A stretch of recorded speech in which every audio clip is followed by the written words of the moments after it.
विद्यार्थी मित्रांनो, मागच्या लेक्चरला आपण पार्टनरशिप फर्म मध्ये when new partner is admitted into the partnership firm, why admitted new partner, त्या टर्म्स अँड कंडिशनचा मागच्या वेळेस आपण विचार केला.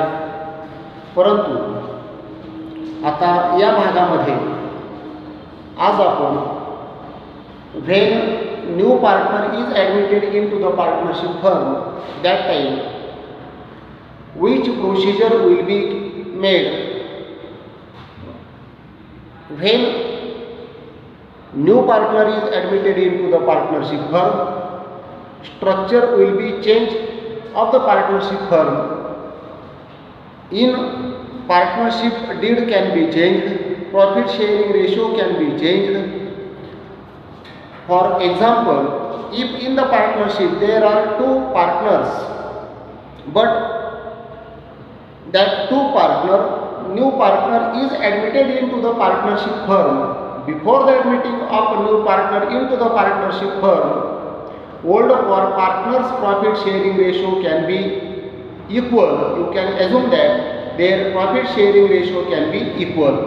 When if new partner is admitted into the partnership firm, that time old partners profit sharing ratio can be equal. But when a new partner is admitted, profit sharing ratio can be equal of three partners? No, because of when admitted into the partnership firm a new partner, that time old partners profit sharing ratio and a new partners profit sharing ratio can be changed. First effect will be made when a new partner admitted into the partnership firm, old partners profit sharing ratio can be changed. So when old profit sharing ratio can be changed, that time their agreement is also changed, their partnership deed is also changed.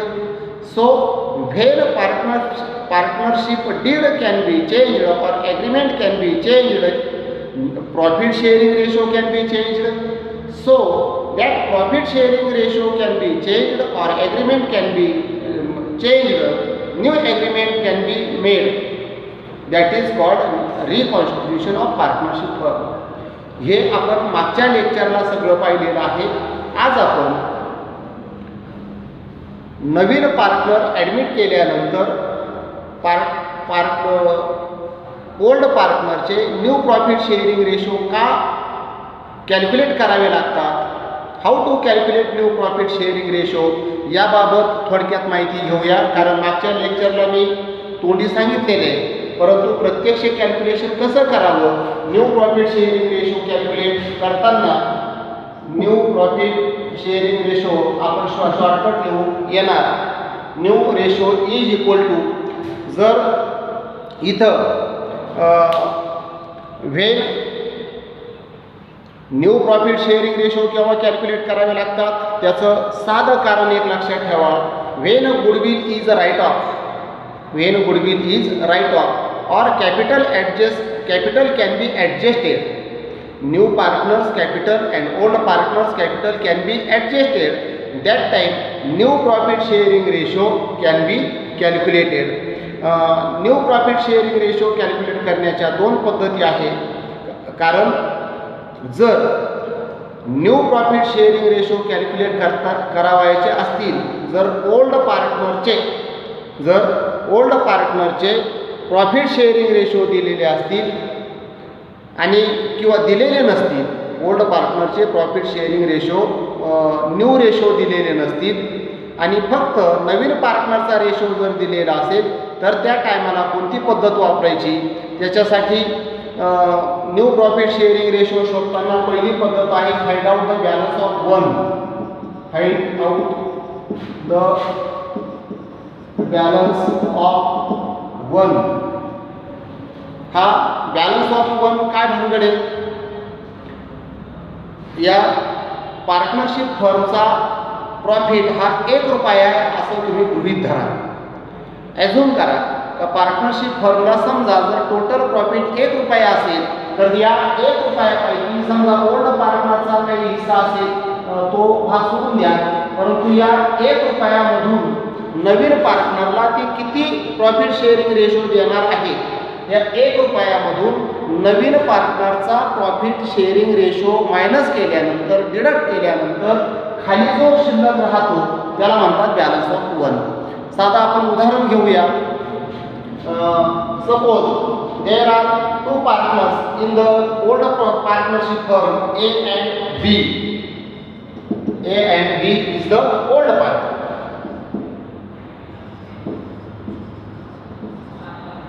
A and B is the old partner. Their profit sharing ratio will be, old partners profit sharing ratio will be, you can assume that 2:3. A चा आहे 2 आणि तिनाचा आहे B चा आहे 3. They admitted C. They admitted C. And A and B agree to share the profit to C 1/4. 1/4 हा C चा profit sharing ratio आहे. जर A आणि B हे जर मान्य करत असतील, जो कोण नवीन पार्टनर येणार आहे त्याला आपल्या नफ्यापैकी, एकूण नफ्यापैकी 1/4 शेअर्स देऊया. आता इथं ओल्ड प्रॉफिट शेअरिंग रेशो दिलेले आहे तुम्हाला, C चा पण दिलेला आहे, परंतु न्यू प्रॉफिट शेअरिंग रेशो शोधताना अगोदर तुम्हाला हा बॅलन्स ऑफ 1 शोधावा लागेल. Balance of 1 is equal to, balance of 1 is equal to 1 minus new partners share. New partners share. आता 1 हा एकूण प्रॉफिट आहे. न्यू पार्टनरचा शेअर किती आहे? 1/4. एकामधून 1/4 गेले, खाली किती राहतील? 3/4.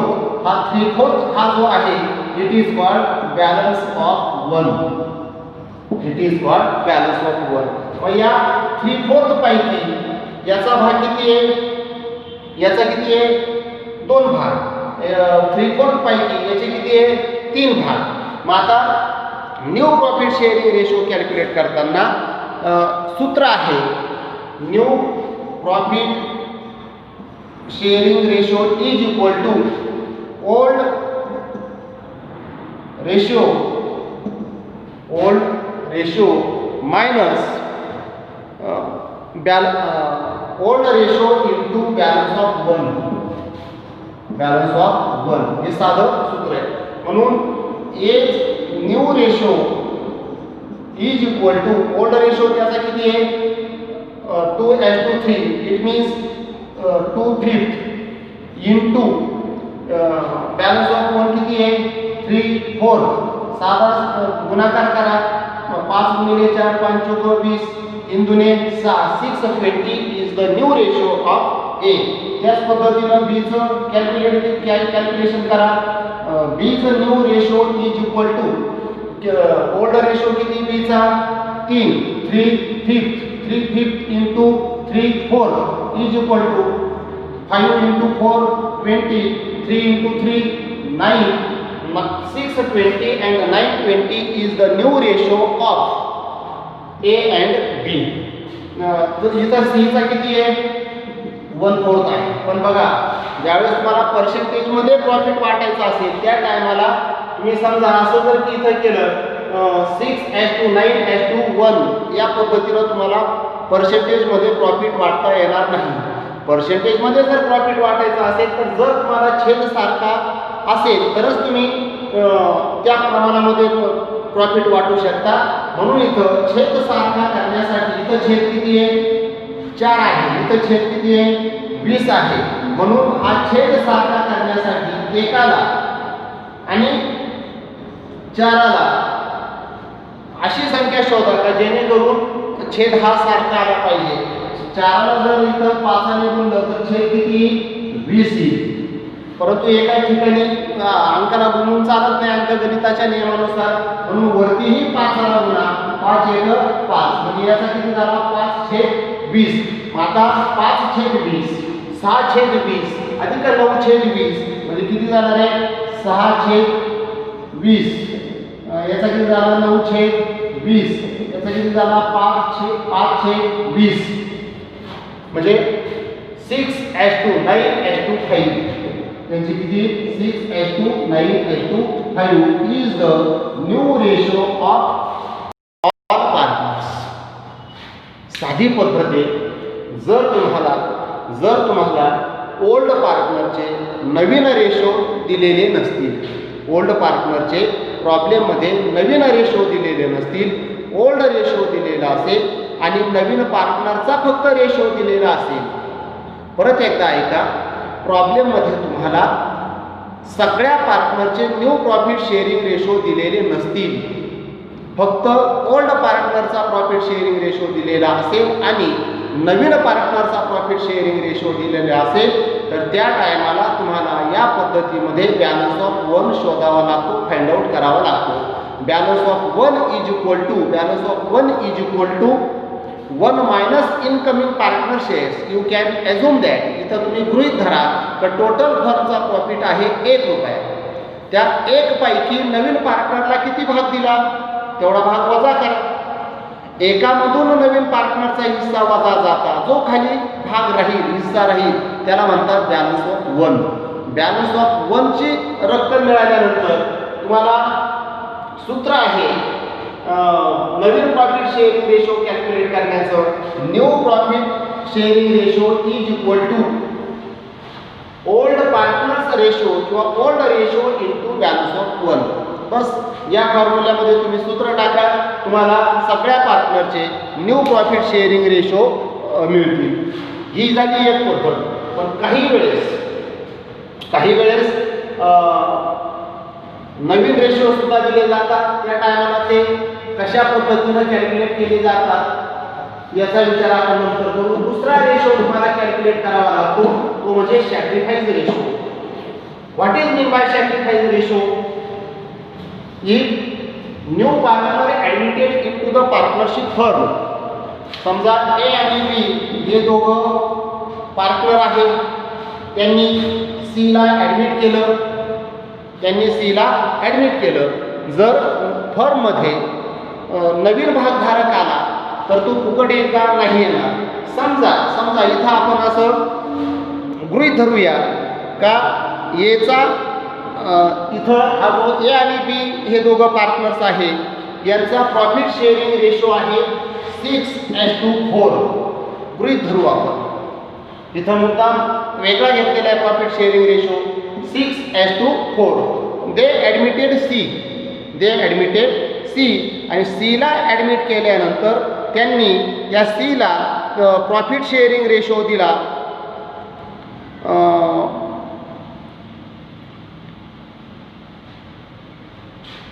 इथं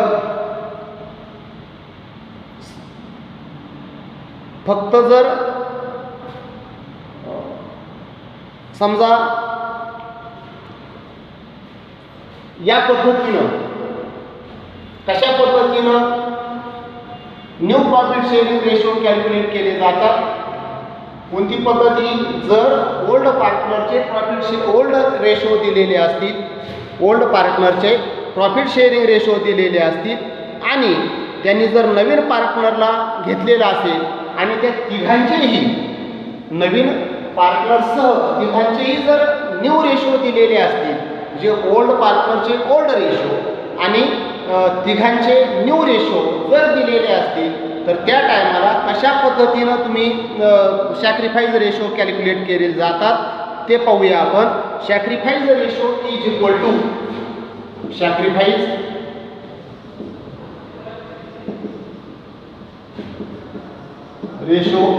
टू फॉर्म्युला आहे त्याचा old ratio minus new ratio. Old ratio minus new ratio हा त्याचा फॉर्म्युला आहे. कशाचा? सॅक्रिफाईस रेशोचा. अगोदर आपण सॅक्रिफाईस रेशो म्हणजे काय ते लक्षात घेऊ. समजा ए आणि बी हे दोघं पार्टनर आहे, त्यांचे प्रॉफिट शेअरिंग रेशो 6:4 हे आहे. त्यांनी नवीन पार्टनर घेतला आणि त्या नवीन पार्टनरचे तिघांचेही प्रॉफिट शेअरिंग रेशो दिलेले तुम्हाला 10:6:4, 10:6:4. याचा अर्थ असा, 10 6 16 16 20, या 20 भागांपैकी 10 भाग घेणार ए, या 20 भागांपैकी 6 भाग घेणार बी, 20 भागांपैकी 4 भाग घेणार सी. मान्य आहे तुम्हाला? पण पूर्वी बघा, हा सी येण्यापूर्वी याचा प्रॉफिट शेअरिंग रेशो काय आहे का? काहीच नाही. इथं याला काहीच नाही. हे झाले ओल्ड रेशो. नवीन रेशो कोणते दिलेले त्यांनी? न्यू रेशो कोणते दिलेले? 10:6:4. मान्य आहे तुम्हाला? इथं पहा, आता मला सांगा, इथं या 10 भागांपैकी याला आता नवीन किती मिळणार आहे? 10 भाग मिळणार आहे. पूर्वी किती मिळत होती त्याला? 6 भाग. पण किती पैकी? 6 4 10 भागांपैकी 6 भाग हा ए घ्यायचा, 10 भागांपैकी 4 भाग बी घ्यायचा. परंतु इथं किती वाटले? टोटल 20 भाग. 20 भागांपैकी इथं याने किती घेतले? 10 भाग. म्हणजे याचे किती कमी झालेले? 4 भाग इथं कमी झाले. बरोबर आहे? आणि याचे किती झाले? 2 भाग कमी झाले. मान्य आहे तुम्हाला? मग या पद्धतीनं हा जो ए आहे, एनं आपल्या भागापैकी सीला किती भाग दिला, सीला किती भाग सॅक्रिफाईस केला. कारण ज्यावेळेस नवीन पार्टनर तुम्ही ॲडमिट करता, नवीन पार्टनर ॲडमिट केल्यानंतर एक भाग हे 3 ठिकाणी विभागले जाणार आहेत किंवा 3 ठिकाणी वाटले जाणार आहेत. मान्य आहे तुम्हाला? साधं दुसरं उदाहरण घेणार आहे आपल्या व्यवहारातलं. समजा ही एक भाकरी आहे. मान्य आहे तुम्हाला? भाकरी माहिती आहे तुम्हाला? या एका भाकरीपैकी समजा तुम्ही दोघं पार्टनर असतील, दोघं अर्धे अर्धे वाटून खायचे. एका भाकरीचे किती भाग झाले? 2 भाग झाले. 1/2.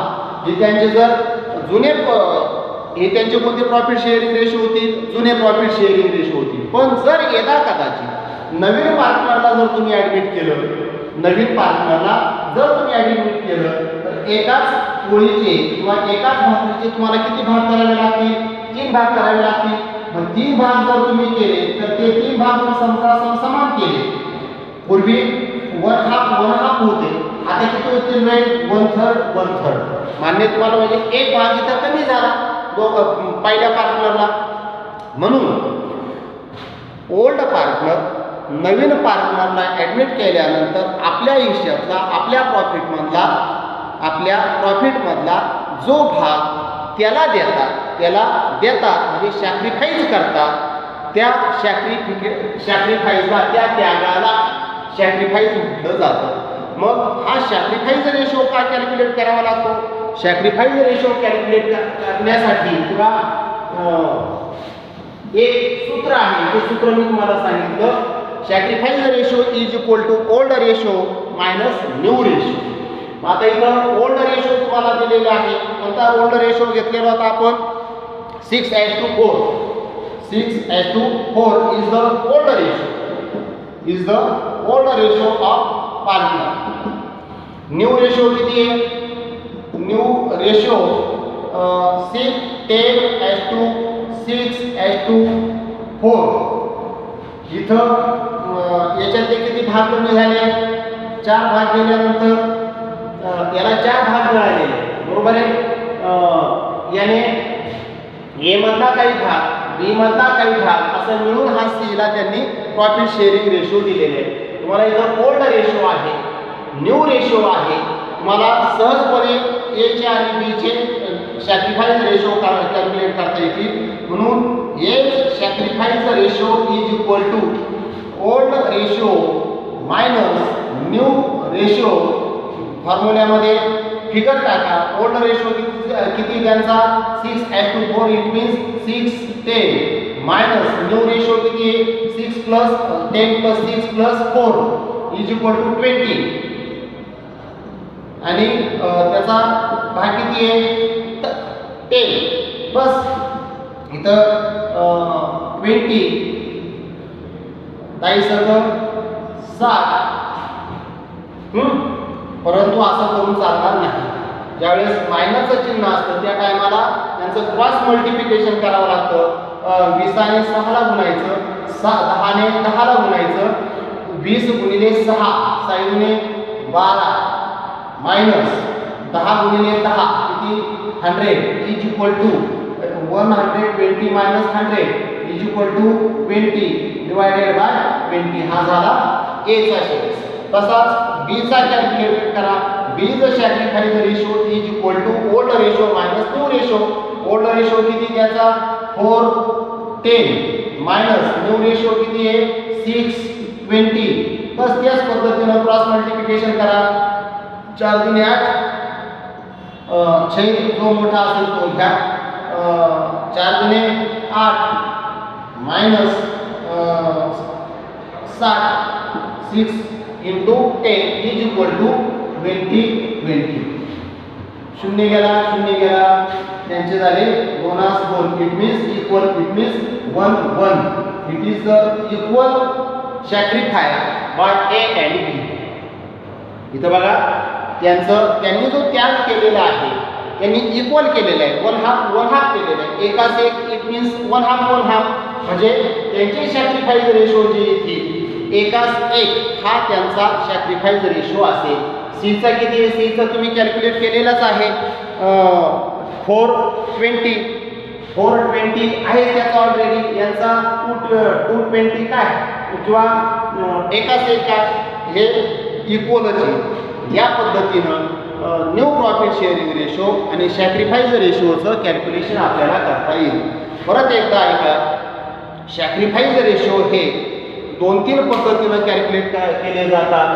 जर तुम्हाला प्रॉब्लेममध्ये ओल्ड रेशो आणि न्यू रेशो दिलेले असतील, ओल्ड रेशो आणि न्यू रेशो दिलेले असतील तर त्या टायमाला या फॉर्म्युल्याचा उपयोग करा. Sacrifice ratio is equal to old ratio minus new ratio.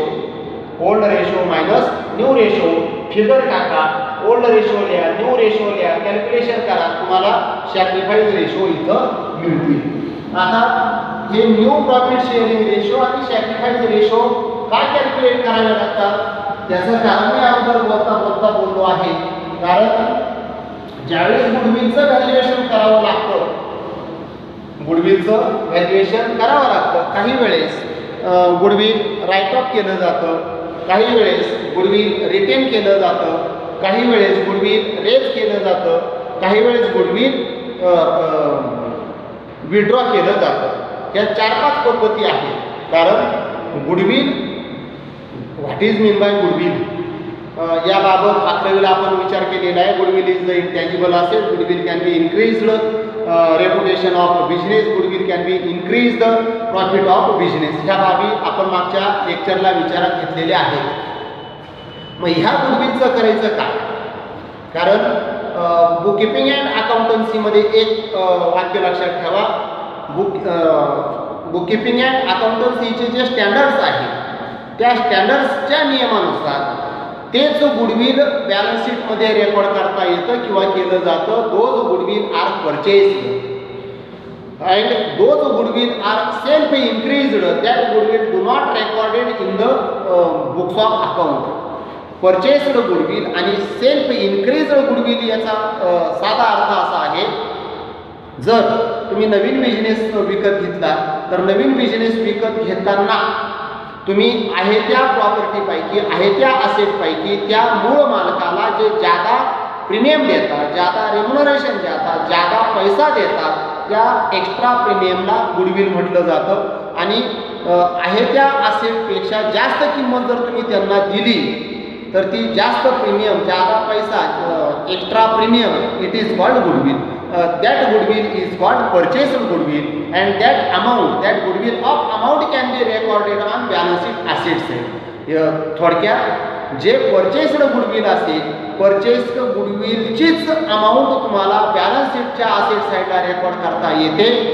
Self increase गुडविलची रक्कम तुम्हाला रेकॉर्ड करता येत नाही. म्हणून नवीन पार्टनर जर तुम्ही ॲडमिट केला, जर तुमच्या बॅलन्स शीटच्या असेट साईडला गुडविल असेल तर ते असेल परचेस्ड गुडविल आणि जर नवीन पार्टनर ॲडमिट केल्यानंतर जर या ओल्ड पार्टनरनं सांगितलं तर आमच्या गुडविलचं काय, आमच्या रेप्युटेशनचं काय, आमच्या मेहनतीचं फळ काय, मग त्या टायमाला गुडविलला काय काय ट्रीटमेंट द्यायची, गुडविल विड्रॉ करायचं का गुडविल रेज करायचं का गुडविल राईट ऑफ करायचं, गुडविल काढून टाकायचं का गुडविल कॅपिटलमध्ये ॲडजस्टमेंट करायची, गुडविलच्या रकमेची कॅपिटलमध्ये ॲडजस्टमेंट करायची, हे निश्चित करण्यासाठी गुडविलचं व्हॅल्युएशन करावं लागतं. मग आता गुडविलचं व्हॅल्युएशन करण्याच्या खऱ्या अर्थानं 4-5 पद्धती आहेत, पण तुमच्या 12वीच्या अभ्यासक्रमामध्ये फक्त 2 पद्धती आहेत. त्यातली पहिली पद्धत आहे ॲव्हरेज प्रॉफिट मेथड आणि दुसरी पद्धत आहे super profit method. What is mean by average profit method? Average profit मेथडमध्ये गुडविलचं व्हॅल्युएशन करताना, ॲव्हरेज प्रॉफिट मेथडमध्ये गुडविलचं व्हॅल्युएशन करताना goodwill can B calculated on the basis of certain number of years purchases. Goodwill can be valued, goodwill can B calculated on the basis of certain number of years purchases of average profit. याचा अर्थ असा, तुम्ही गुडविलचं valuation असं करा, तुमचा जो average profit येईल या ॲव्हरेज प्रॉफिटच्या किती पट गुडविलची रक्कम राहील हे दोघां मिळून निश्चित केलं जातं.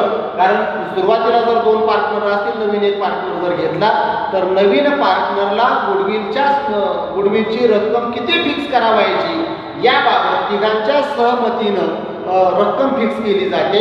व ती रक्कम फिक्स करत असताना ॲव्हरेज प्रॉफिट अगोदर कॅल्क्युलेट करावा लागतो आणि जो ॲव्हरेज प्रॉफिट तुम्हाला मिळेल या ॲव्हरेज प्रॉफिटच्या किती पट गुडविल राहील ती गुडविलची रक्कम फिक्स केली जाते. सुरुवातीला what is mean by average profit? Average profit is equal to total profit divided by number of years. Total profit divided by number of years.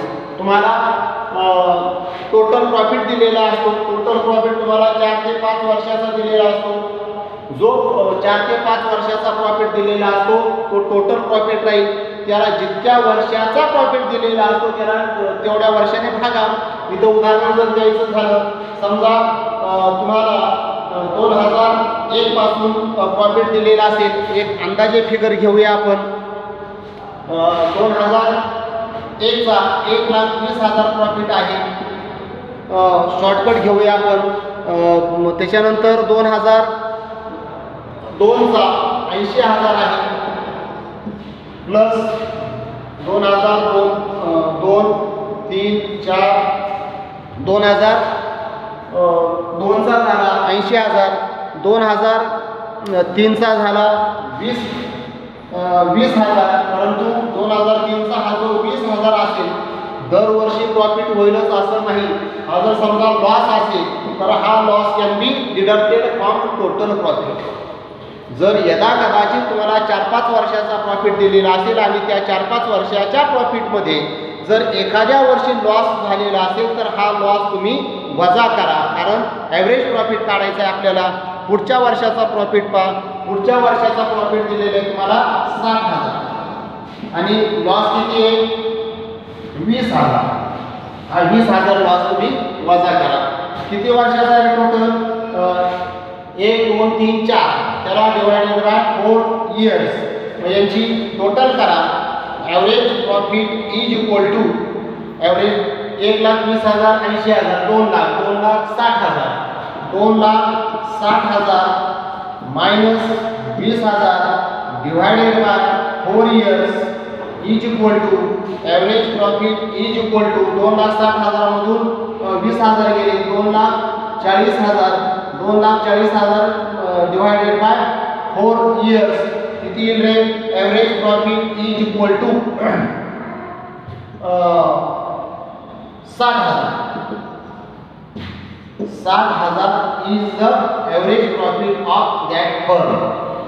हे जे 60,000 रुपये आलेले आहेत, हा 60,000 रुपये प्रॉफिट मिळाल्यानंतर तुम्हाला ॲव्हरेज प्रॉफिटचा जो फॉर्म्युला आहे इथं त्या तिघां मिळून जे पार्टनर असतील त्या पार्टनरच्या सहमतीनं ॲव्हरेज प्रॉफिटच्या किती पट तुम्ही गुडविलचं व्हॅल्युएशन करणार आहात, किती पट तुम्ही गुडविल धरणार आहात त्याची हिंट तुम्हाला इथं दिलेली असते. समजा ह्या उदाहरणामध्ये आपण असं गृहीत धरू, goodwill can B calculated on the basis of 2 years purchases of average profit.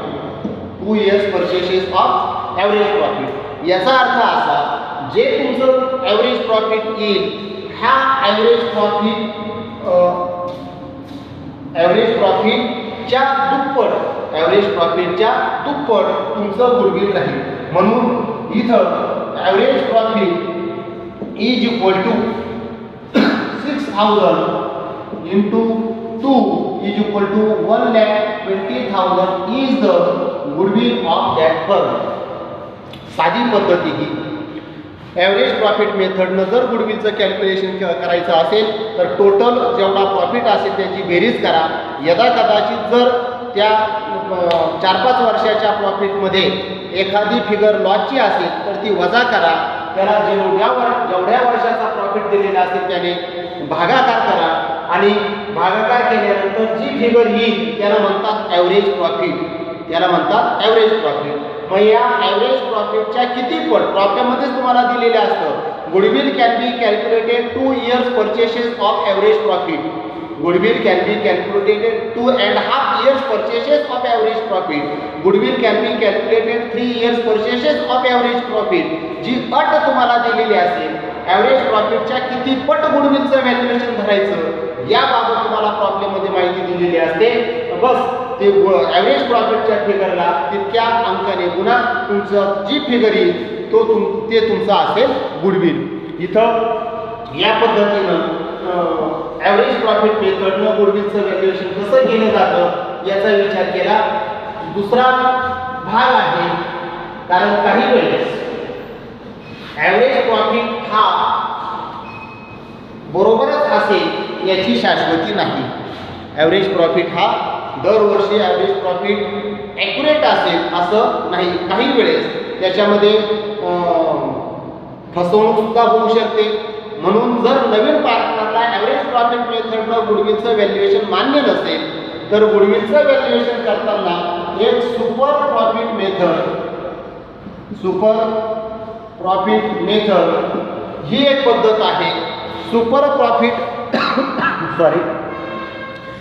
Profit मेथडनं जर गुडविलचं व्हॅल्युएशन करावायचं असेल तर त्याचा एक फॉर्म्युला आहे.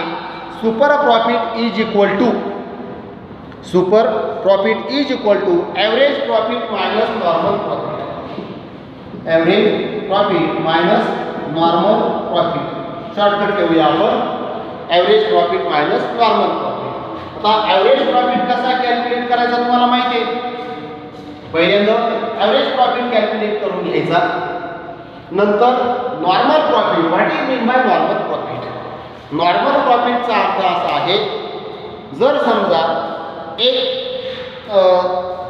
मार्केट असेल, त्या मार्केटच्या एका लेनमध्ये 4-5 व्यापारी, 10-20 व्यापारी असतील, जुने व्यापारी आहेत आणि त्याच मार्केटमध्ये नवीन व्यापाऱ्याने व्यवसाय सुरू केला. आता एक मला सांगा, जुन्या व्यापाऱ्यांचा सेल जास्त असेल का नवीन व्यापाऱ्याने धंदा सुरू केला त्याचा सेल जास्त असेल? जुन्या व्यापाऱ्यांचा सेल असेल. मग जुन्या व्यापाऱ्यांचा सेल जर जास्त असेल तर त्यांचा नफा निश्चितपणे जास्त असेल.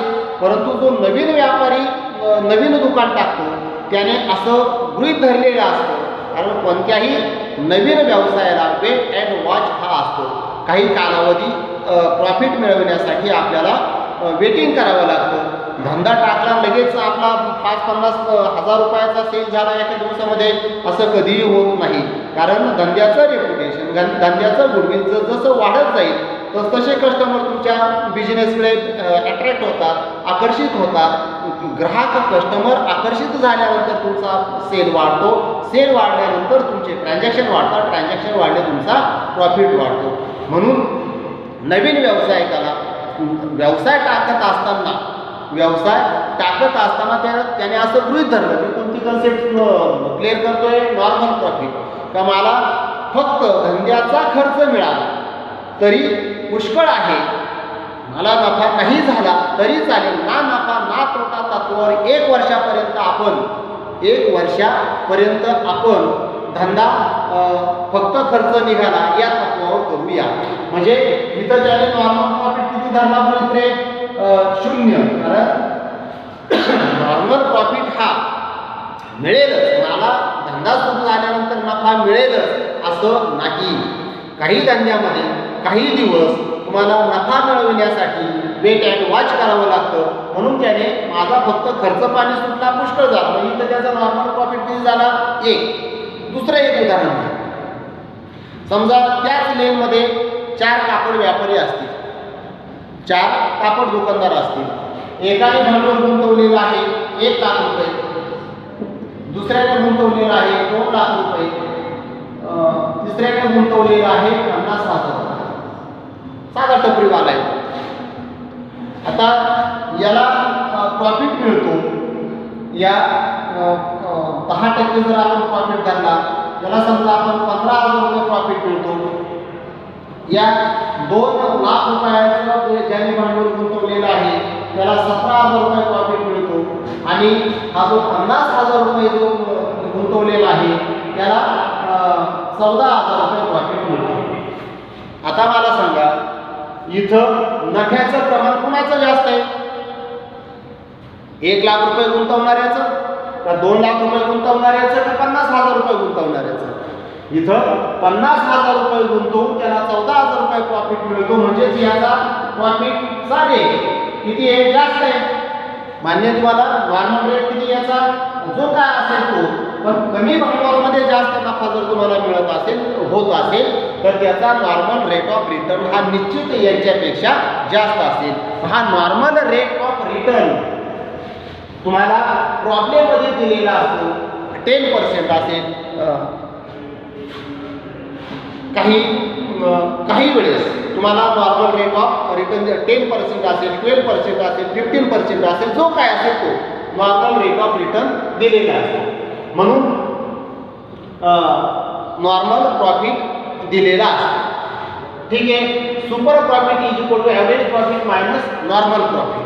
मग आता एक साधं उदाहरण घेऊया आपण. तुमच्या पुस्तकामध्ये एक प्रॉब्लेम दिलेले आहे पहा, सुपर प्रॉफिट मेथडचं. पहिल्यांदा त्यांनी पेज नंबर 130 त्यावर साधं एक प्रॉब्लेम दिलेलं आहे. 2014 ला प्रॉफिट आहे 80,000, 95,000 अधिक 1,10,000.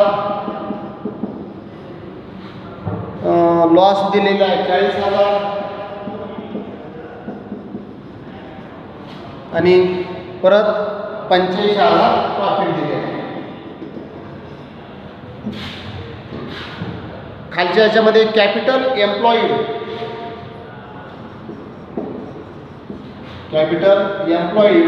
दिलेला आहे 3,50,000. त्याच्यानंतर नॉर्मल रेट ऑफ रिटर्न दिलेला आहे, 12%. नॉर्मल रेट ऑफ रिटर्न 12% दिलेला आहे.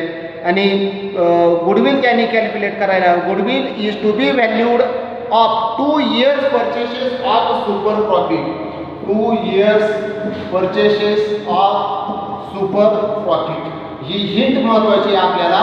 गुडविलचं व्हॅल्युएशन त्यांनी असं गृहीत धरलेलं आहे, जो काय सुपर प्रॉफिट येईल त्या सुपर प्रॉफिटच्या दुप्पट इतकं गुडविलचं व्हॅल्युएशन राहील.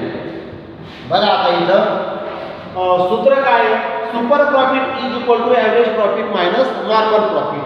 मग आता super profit is equal to average profit माहिती आहे का आपल्याला? नाही. अगोदर कॅल्क्युलेशन ॲव्हरेज प्रॉफिटचं करा. Average profit is equal to काय सूत्र? Total profit divided by number of years. मग आता average profit is equal to याची टोटल करा. 80,000, 95,000, 1,10,000 आणि 85,000. त्याची टोटल साधारणपणे 3,33,000 लॉस जातात. 3,33,000 येते. 3,33,000 33,000 इतकी त्याची टोटल येईल. मग 3,30,000 कॅल्क्युलेशन करून बघा. 3,30,000 रुपये येईल. किती वर्षाचा दिलेला आहे? 5 वर्षाचा. 1 2 3 4 5 डिवायडेड बाय 5 म्हणून average profit is equal to भागाकार केला असता उत्तर येईल तुमचं 66,000. तुमचा सुपर प्रॉफिट किती येईल? 66,000 येईल. सुपर प्रॉफिट मिळाल्यानंतर तुम्हाला कॅल्क्युलेट करावं लागेल normal profit.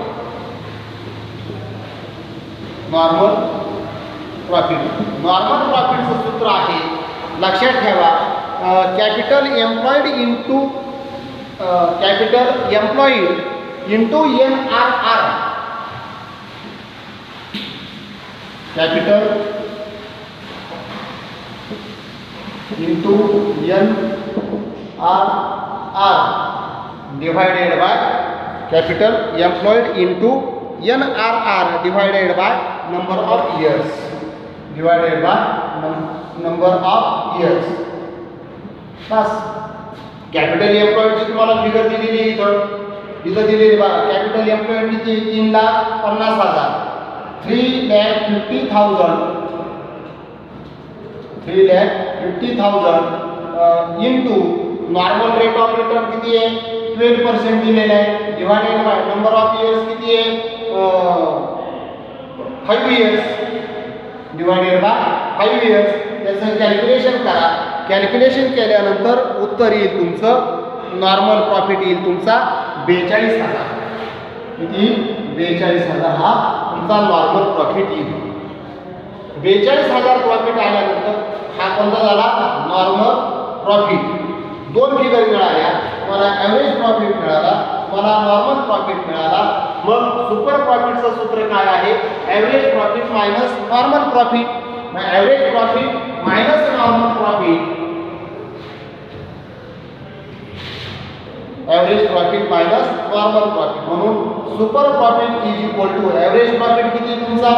66,000 minus normal profit किती मिळालेलं आहे तुम्हाला? 42,000. मग इथं तुमचं सुपर प्रॉफिट किती आला? 24,000 is the super profit of that firm. हा 24,000 रुपये सुपर प्रॉफिट आल्यानंतर तुम्हाला गुडविलचं व्हॅल्युएशन करायचं आहे. गुडविलचं व्हॅल्युएशन कसं करणार आहे ते? Goodwill can be valued at 2 years purchases of super profit. 3 नंबरची ॲडजस्टमेंट दिलेली बघा. Goodwill can be valued 2 years purchases of average profit म्हणजे जो तुमचा super profit. Goodwill can be valued at 2 years purchases of super profit. गुडविलचं valuation कसं करणार आहे ते? जो तुमचा सुपर प्रॉफिट येईल त्याच्या दुप्पट इतकं तुमचा गुडविल राहील. मग super goodwill is equal to super profit into 2 years purchases of super profit. मग किती आलं? 24,000 गुणिले 2 is equal to 48,000. 48,000 is the goodwill. Goodwill is equal to 48,000. या पद्धतीनं सुपर प्रॉफिट मेथडनं आणि ॲव्हरेज प्रॉफिट मेथडनं गुडविलचं व्हॅल्युएशन केलं जातं. प्रॉब्लेममध्ये तुम्हाला फॉर्म्युले दिलेले असतात, फिगर्स दिलेले असतात. त्या फिगर्स फक्त तुम्ही उचलायच्या आणि त्याचं कॅल्क्युलेशन करायचं. ॲव्हरेज प्रॉफिट मेथडनं एकदम सोपं आहे. जर तुम्हाला सुपर प्रॉफिट मेथड क्लिअर झाली तर ॲव्हरेज प्रॉफिट, कारण ॲव्हरेज प्रॉफिट मेथडकडूनच तुम्हाला सुपर प्रॉफिट मेथडकडे यावे लागतं. ॲव्हरेज प्रॉफिट मेथडचं फक्त जो टोटल प्रॉफिट दिलेला असतो त्यातून लॉस वजा करा. जेवढ्या वर्षाचा प्रॉफिट दिलेला असतो तेवढ्या वर्षानं त्याला भागा, ते तुमचा ॲव्हरेज प्रॉफिट मिळेल. आणि इकडं कॅपिटल एम्प्लॉईड व्हॉट इज, ही एक कन्सेप्ट लक्षात घ्या. What is mean bye capital employed?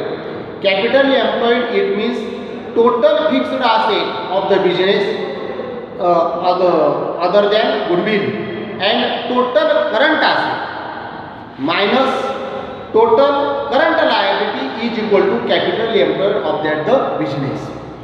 धंद्यामध्ये तुमच्या ज्या फिक्स्ड असेट्स असतील, फक्त गुडविल सोडून, गुडविलची रक्कम फिक्स्ड असेटमध्ये किंवा करंट असेटमध्ये घ्यायची नाही. गुडविल सोडून ज्या फिक्स्ड असेट्स असतील आणि करंट असेट्स असतील वजा ज्या तुमच्या बिझनेसच्या करंट लायबिलिटी असतील, वजा जाता जी रक्कम तुमची शिल्लक राहील त्या रकमेला कॅपिटल एम्प्लॉईड असं म्हटलं जातं. कॅपिटल एम्प्लॉईडची जर फिगर तुम्हाला प्रॉब्लेममध्ये दिलेली नसेल, काही ओपनिंग असेट्स आणि काही ओपनिंग लायबिलिटीज दिलेल्या असतील, त्यातले फक्त गुडविलची रक्कम धरू नका, कॅपिटलची रक्कम धरू नका, फिक्स्ड असेट आणि करंट असेटमधून करंट लायबिलिटी वजा करा.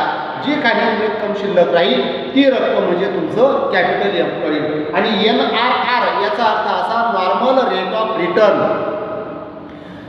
एकच व्यवसाय असेल, एकाच प्रकारचा व्यवसाय असेल आणि तो दोन ठिकाणी असेल तर त्या दोघांचे नॉर्मल ऑफ रिटर्न हे वेगवेगळे असतील. साधं उदाहरण जर द्यायचं झालं, समजा एकाने शहराच्या मध्यवर्ती ठिकाणी दुकान टाकलेले एका व्यापाऱ्याने आणि दुसऱ्या व्यापाऱ्याने तेवढंच भांडवल गुंतवून सेम त्याच प्रकारचा व्यवसाय हा शहराच्या दुसऱ्या टोकाला जर टाकलेला असेल. आता सांगा, शहराच्या आडबाजूला दुसऱ्या टोकाला चालणारा व्यवसाय आणि शहराच्या मध्यवर्ती वर्दळीच्या ठिकाणी चालणाऱ्या व्यवसाय यांच्यामध्ये 100% विषमता असेल. मध्यवर्ती ठिकाणी चालणाऱ्या व्यवसायाची विक्री ही जास्त प्रमाणात असेल आणि शहराच्या टोकाला चालणारा टाकलेलं दुकान जे असेल त्याची विक्री कमी असेल, म्हणजे त्याचा नॉर्मल रेट ऑफ रिटर्न हा निश्चित कमी असेल, याचा जास्त असेल. म्हणजे एकाच व्यवसाय, दोन व्यक्तींनी एकच व्यवसाय एकाच भांडवलावर, सारख्याच भांडवलावर जर सुरू केला, दोघा व्यक्तींनी एकच व्यवसाय वेगवेगळ्या ठिकाणी सारखीच गुंतवणूक करून जर सुरू केला तर दोघांचाही नॉर्मल रेट ऑफ रिटर्न हा वेगवेगळा असेल, सारखा नसेल. ही बाब लक्षात ठेवा. तुम्हाला ॲव्हरेज प्रॉफिट असेल, तुमच्याकडे नॉर्मल रेट ऑफ रिटर्न असेल, तुमच्याकडे कॅपिटल एम्प्लॉईडची अमाऊंट असेल तर तुम्हाला सुपर प्रॉफिट शोधता येतो. सुपर प्रॉफिट शोधल्यानंतर गुडविलचं व्हॅल्युएशन हे तुम्हाला जी हिंट दिलेली असेल, ॲडजस्टमेंटमध्ये जी माहिती दिलेली असेल त्या माहितीवरनं किती पट सुपर प्रॉफिटच्या किती पट गुडविलचं व्हॅल्युएशन करावायचं ही माहिती, त्या फिगरने तुम्ही सुपर प्रॉफिटला गुणा, तुम्हाला गुडविलची रक्कम मिळेल. आज आपण धावतीवर ॲव्हरेज प्रॉफिट, सुपर प्रॉफिट कसा काढला जातो हे का करावं लागतं, कारण गुडविल ची रक्कम काही वेळेस नवीन पार्टनरला कॅशच्या स्वरूपात आणावी लागते, काही वेळेस नवीन पार्टनर गुडविलची रक्कम कॅशच्या स्वरूपात आणत नाही तर ती कॅपिटलमध्ये ॲडजस्टमेंट, कॅपिटलच्या प्रमाणामध्ये किंवा कॅपिटलमध्ये ॲडजस्टमेंट करायला लावतात. कॅपिटलमध्ये ॲडजस्ट करावे लागतात. याचा अर्थ जर नवीन पार्टनरने गुडविलची रक्कम कॅशच्या स्वरूपात आणली